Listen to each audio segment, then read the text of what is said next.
To begin editing the theme, navigate to the Customize Theme section in your store settings. From there, click on the Add Section button. Once you've clicked on it, select the section name, such as RIFAQ4, to begin setting up your FAQ section. After selecting the section, you can start by adding your first question. This will be the main inquiry that customers might have. Once you've added the question, provide a detailed and informative answer in the answer text box.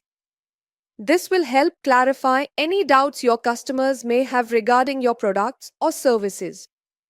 If you want to add more questions and answers, click on the second item within the FAQ section. You can continue this process to add as many questions and answers as needed.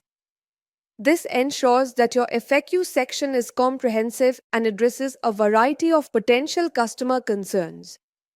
Additionally, you can personalize each FAQ entry by selecting an appropriate icon. Icons help break up the text and make it more visually engaging, making it easier for customers to navigate the information. This small detail enhances the overall user experience and makes the FAQ section more appealing.